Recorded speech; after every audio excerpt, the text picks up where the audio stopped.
All right, we are going to continue with our media availabilities in advance of today's 65th running of the Daytona 500. We are joined by three of our Grand Marshals for today. I think a lot of you guys know their statistics, but we'll run through a couple of them quickly for you as a reminder that all of our Grand Marshals that we have today are both a Daytona 500 champion and also a NASCAR Cup Series champion. On the far side for me, we have Jeff Gordon, who has 3 Daytona 500 championships and 4 NASCAR Cup Series championships, was inducted into the NASCAR Hall of Fame in 2019. In the middle, we have Bill Elliott, who has 2 Daytona 500 wins and is the 1988 Cup Series champion, was inducted into the NASCAR Hall of Fame in 2015.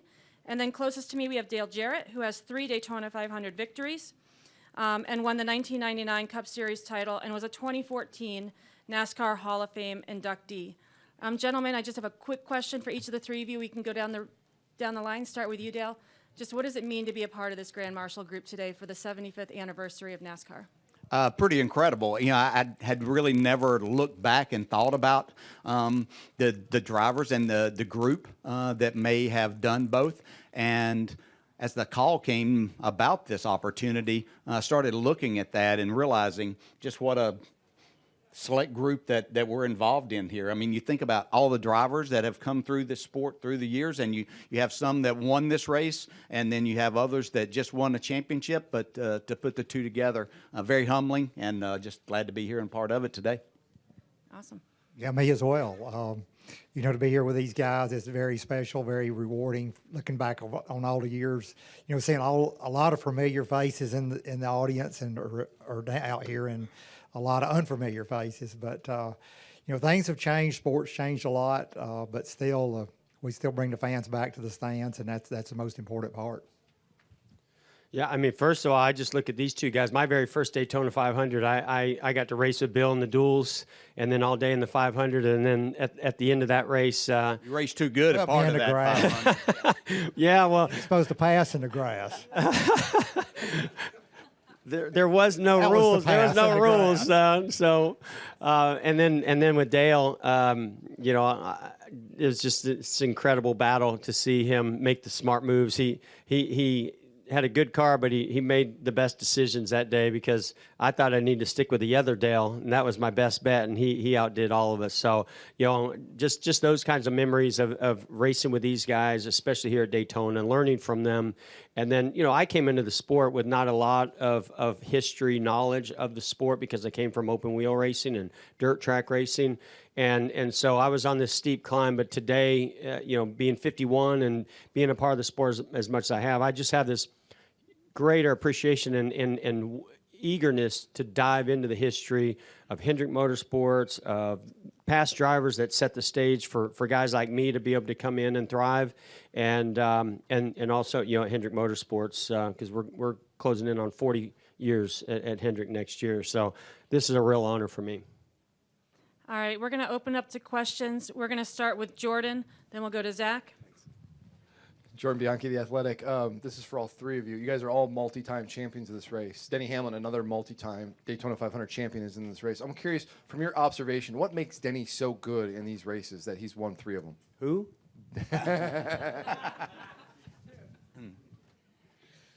Decision making, I think. You know, I mean, if you took a snapshot at the end of these races over the last 6-7 years, that 11 car is always there. And, you know, Denny understands when he has the car that is capable of leading and controlling the race. He also understands when he doesn't have that and where he needs to position himself. That, in my opinion, and you know, you don't see him get himself in too many bad spots through this. And it's always fun to see you know, what way he's going to go about trying to be a part of that snapshot at the end. And I think that today might be one of his bigger challenges to do that. But I'm pretty sure that we'll see him there battling to get that 4th win. I think you did a good job. That was very political, Dale. The only thing I would add to that is that, you know, a lot of people come to Daytona and they see drafting and they go, oh, you just got to be really lucky. But if you look at guys who have won it multiple times, that there is, to Dale's point, like there's just this effort and decision making, not only by the driver, but by the team and whether it's strategy or things that happen on pit road to get themselves in position towards the end of the race to have the luck or the good fortune, go their way. And I think that's been ramped up to another level because of stage racing. Now there's points on the line, so it's harder at those ends of the stage to give up points and fall back and take the conservative approach because you want to be there at the end, because now you're giving those points up to somebody else. So, I do think that all these drivers, but Denny certainly he'll have a big challenge, on his hands trying to balance that out today. But he is one of the best. But I do see he's with his particular car, he's been able to push and maintain better than a lot of guys. I mean, give him the credit of what he does. Denny's done an excellent job. Don't get me wrong, by no means. But, watching his car and his ability of being able to draft and push in a lot of situations that other cars can't do the same. And that's what I've looked at over the last few years is, the Gibbs car seemed to be kind of a pretty good check mark in that department. We're going to go to Zach, and then Jacob, and then Dan. Zach Sterniolo, NASCAR.com. This is also for all three of you. And Bill and Jeff, you've both talked about kind of just how much the sport in general has evolved and with the stage racing factor here as well. So as you look at super speedway racing, how different is today's era of super speedway racing, and how much more difficult does that make it to win a race like this? Well, I'm going to jump in right now and go back to 1993, that Daytona 500. You had to handle. Your car had to have grip. I mean, if you took two tires, you might get track position, you might have some speed for a while, but you're going to then pay the price. Today it just seems like the cars are stuck a little bit more. They don't give up as much. Maybe a little bit here, on a hot sunny day like today. These guys might have their hands full at times, but back then it was. You had to drive this car in this race, and you had to set up a pass and move or use the group behind you, and you could maybe kind of break free a little bit and have a breather where maybe you were a 5-car breakaway at times in the closing laps, like that race was at the end. Well, I see it also as you watch the races the other night and watch them unfold, and you see all the different guys being able to be up front, from the guys that are the super good teams to the less funded teams. And everybody's kind of in the same position. Everybody's capable of putting themselves in a position to win. And that's where the strategy and being in the right place kind of at the right time and the key move and whatever you can do. And, and sometimes you just got to see what plays out. There's a set of cards dealt to you, and that's what you get, and you try to make it work, and sometimes it does, sometimes it doesn't. And I think it's going to be harder today than it has been. Everybody's as close as they are, the cards as close as they are, as hard as everybody's running. Everybody wants to win the Daytona 500, and I think that's where it's going to end up. Yeah, and the changes that they can make, and the box is so small as to what they can do to, try to help their driver to, I won't say get an advantage, but to be better than others. I think they look more just trimming out now. Jeff talked about the 93 500. I think you took two tires also. I know Earnhardt did. I'm not sure if you did, but my car handled better. Jimmy Maycar won that race because you were out handling. Yes. Which I actually think Dale lost when I went back. He lost a few Daytona 500s, not just because of the bad luck, but, his car at the end of that race was always fast, but it looked like it was sliding around a good bit. But, your car was driving great.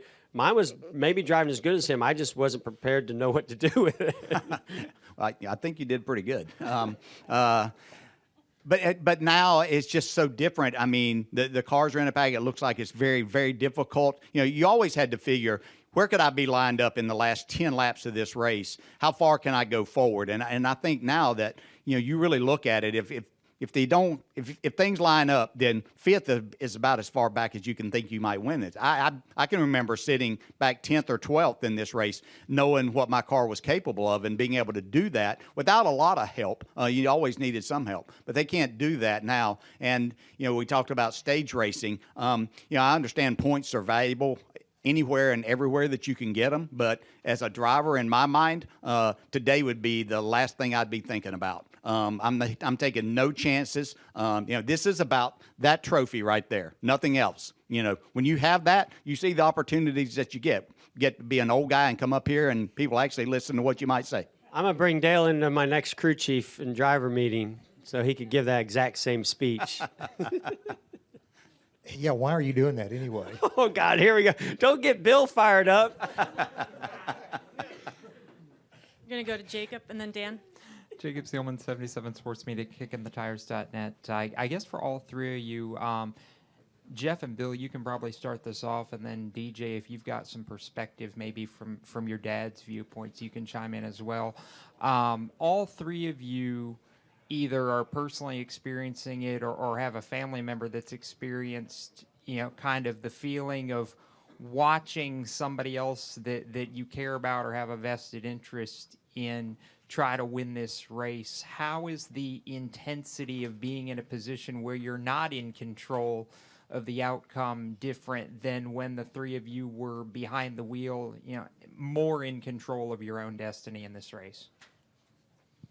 You got 4 children. Go ahead. Well, I can just tell you, just from Thursday in the second duel, when the 5-car who's locked into the front row wanted these points that we're just talking about in that race, that I was, I had the text already written out. Pull out, bail. Forget, we don't need it. And they were fighting hard for that. And you saw it was this close to getting caught up in the incident with Gilliland. Thank goodness he saved the car. But my heart was beating out of my chest right there. And not having control. When I was in the car, you were calm. There were moments where your heart rate would ramp up in a moment like that, but you felt like, yeah, I got this. I watched these guys getting bump draft down the back straightaway, and it looks like they're going to spin out every single lap. And then I talk to them, and they go, yeah, it's not so bad. Like my car's driving pretty good when I get pushed. And I'm like, it doesn't look like it at all. And I'll also just say one more thing is when I went up to the TV booth with Darryl the first year getting out of the car, and I went up there and watched whether it was the first duel or maybe it was the Clash or something, and I said, these guys are crazy. I said, what's going on? He goes, you were doing the same thing last year. I said, there's no way what I was doing was like this. He goes, oh, yeah, it was. And you just, from a different perspective, you just don't realize until you're in it and you're comfortable with it and you get into a routine of just how kind of hair-raising and wild that is. But, man, I certainly have a different perspective on it now. Well, seeing at it from the dad standpoint, it's tough to watch. I mean, because, you get so emotionally involved just from the standpoint of being your kid. And, you see things, well, that guy shouldn't have done this or should have done that, or he did this or he did that. And I try not to be the soccer dad, and say things I shouldn't say. Sometimes that's why I go hide somewhere. But, sometimes I want to say a lot more than what I do. But, sometimes it's just circumstances and just the way it is. But, man, these guys, they race hard. I mean, all these guys are, want to win. There's a lot of good teams, a lot of good people, a lot of things. You look at Sunday afternoon, what all can happen. And it's just amazing to me the few things that do happen on a Sunday afternoon, really. Yeah, and thinking back to advice from my dad, and it certainly there were times that he would be a little critical, but as many of you know, my dad, he wasn't going to ever be over the top with that.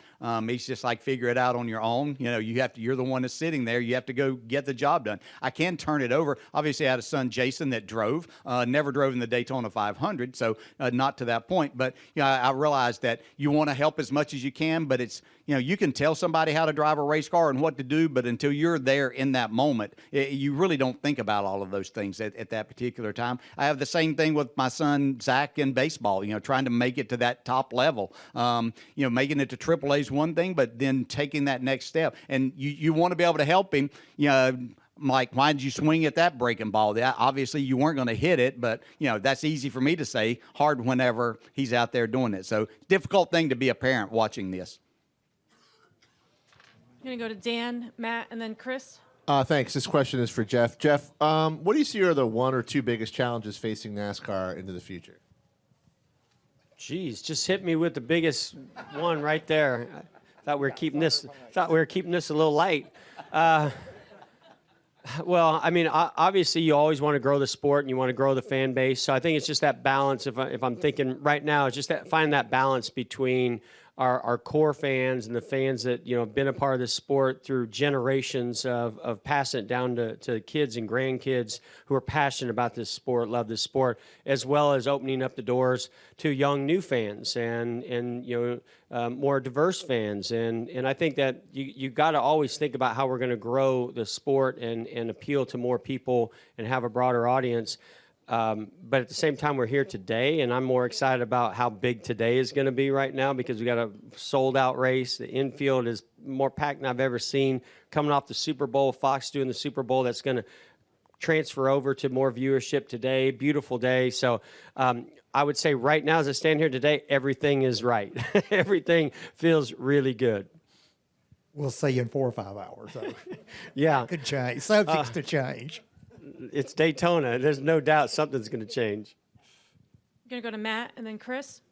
Matt Weaver, Motorsports Tribune. A question for all three of you. I feel like during the course of your careers, every industry is cyclical, right? And NASCAR was low, and then it's high, and then it goes low. And I feel like we're kind of on the upswing right now. And I'm curious, do all three of you see parallels to today to where the sport was in the early 90s before it took off again? And are we about to take off again? You go with that one. Here's how I judge it, right? I judge it off of fan interaction and interest. And again, look what's happening right now. Now, we need to keep this going to the other tracks as we leave here, too, to keep that momentum. But I also judge it off of sponsor interest. And, you know, I mean, just this week we signed, you know, an extension with one of our great partners with Ally and signed on Coca-Cola. Hadn't been with them since 1996. So, you know, there's definitely seems to be a little more interest and excitement and momentum. I think NASCAR is doing a great job. We've got a golden opportunity here, right, to show the past, present, and future with 75th anniversary. We're going to Chicago, a new track that I think is going to open the door for a lot of excitement and people that maybe have never seen a NASCAR race before. We're going back to North Wilkesboro. I mean, so I think there's a lot of great things that are happening right now. But it goes, again, in Chicago and North Wilkesboro are exactly what I was saying. That's us looking at our past, rewarding our past, and finding a way to connect to that. And then Chicago is our future. You know, are we gonna be able to go to other places outside of the U.S. into major cities or you know, markets that we've never been able to go before? This next gen car, while it has many challenges, it does offer, I think, the opportunity to do that, to do the Coliseum, to do street courses or maybe other courses, you know, within the U.S. and outside of it. I think it's a very fair question. I mean, I don't think anybody in here has the answer to the question. I mean, you can look at it and look at the sport. I mean, the way it was. If I look at it when I was growing up in the '60s and '70s, and you know, Cale and Pearson and Petty and all the guys, Dale's dad and all the people that were really instrumental in getting the sport going and where it evolved to. And you know, and it's kind of gone up and down the last few years. I think it's going to depend on more of the economy and where things are driven as we go on the next number of years. You know, how we transition over to electric, if that's the way society's going to go, how the younger generation.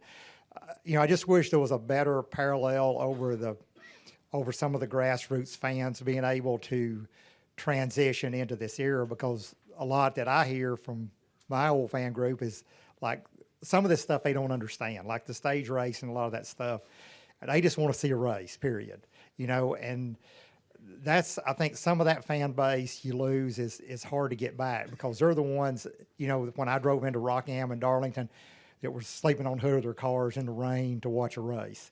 You know, and you know, you don't want to alienate those guys, but then again, you want to grow the sport into the next generation too, and generations to come. So, you know, I'm glad I'm not sitting in that position to try to guide the ship. So, you know, I'll just stay where I'm at and I'm fine, you know. So there you go. I have to say I like the direction. You know, I know there's a number of people within NASCAR from different parts of it that are kind of moving things forward. I think that having a young mind like Ben Kennedy is outstanding, and he's doing really good things. Steve Phelps, I think, great leader here. And you know, I know that, Mike Helton's not out front, but I think he has enough input to keep things moving in the direction, and I like the direction of where the sport's going. I'm basing a lot of what I see off of not only the competition that we saw last year, because it's easy to take a year like we had last year and say, oh my gosh, we're at the top again. No, we're moving there, and last year was a big push with that. But what I'm basing it off of are people that come to me and say, hey, I really never used to watch NASCAR, but over the last 2 years, I've started watching. I like what I see, the competition, and they're understanding that. And a lot of these are younger people. And so I really do believe that we're on an upswing, and I hope that we can continue with that and get this sport where it belongs. And I think that it is in front of the right people, and we get an influx of bigger companies, or not necessarily bigger, but the big companies are out there that see that this is a place to be now. We're going to try to get a couple more in before our grand marshals have to move on to the rest of their schedule. We're going to go to Chris on the far right, and then we'll go to Al on the far left. Thank you guys for coming. Chris Gollin with News Daytona Beach. I'm going to make it a quick little two-parter. Number one, I was wondering how much you guys have had hands-on experience with the next-gen car, and what are your opinions of it? And as a little aside, if we got you guys on the track today, who do you think would turn the best lap? Well, I've had no experience with the next gen other than see it in the garage and in their shop. Can I just say this?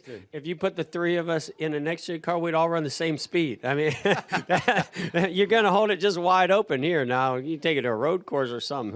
Who the heck knows? But I know who would run third in that road course race, but that's me. Me. No. We'd fight each other for that one. I don't know. Did we answer that question?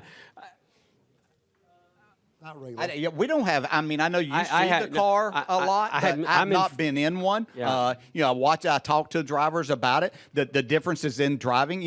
When doing that, talking to someone like Kevin Harvick, who has been around since 2001, driving at the Cup level. I could relate and talk to him more about it. So that's my experience with it. Haven't gotten that chance. But also talk to Jeff Burton, who I'll have the good fortune of working with in the NBC side, and he has a car that he drives, and he knows a lot more about it and has had the opportunity to do things with it. So he fills me in on the differences in it. I can sit here and say, don't know that I would like the feel of that, but I enjoy watching the drivers that do it today. And I was supposed to drive the car, I think last year when they were doing some rain tire testing at Martinsville. I've been wanting to get in the car just to fill it out, not necessarily go do a test or compete in any way. But that was an opportunity. NASCAR said, hey, would you be interested? Because I do like Martinsville. It's one of my favorite tracks. It's one that I feel like maybe I could have somewhat of good feel still for. But I thought that was pretty unique to see what it would do in the wet. Unfortunately, I got sick and I couldn't make it. So we'll see if I get another shot at that one day. We're going to wrap up quickly with Al. Yeah, Al Pearson, Auto Week, my 54th consecutive 500. So I've seen all you guys. Petty came in yesterday, and Richard said he didn't think that you guys back then, y'all had more fun than today's drivers. He said he would not enjoy racing today's cars versus the old cars. Do you all kind of feel that same way, or do you know? Don't we all? Everybody in here say it was always more fun back in the day. It just seems like that's yeah, exactly.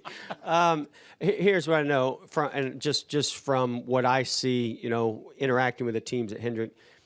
Every year you're trying to improve your level of competition and make your cars better, make your teams better, and the driver plays a big role in that, obviously. And they are having to interact and gather more information, and they're having to work out. You got to be better physically fit. You got to be in the simulator. You've got to be in meetings. You're doing things for your sponsors. You're trying to interact with fans. There is a lot on their plate, and I do think that the business is very serious. And while I took it serious throughout the years, I felt like the schedule maybe, I don't know, it just seemed to allow some opportunities and some things that I did have fun, but on race day I didn't, unless I won. You took it very serious. But these guys just seem to be pretty serious all the time, because that's sort of the flow of the sport, today, in order to compete at a high level.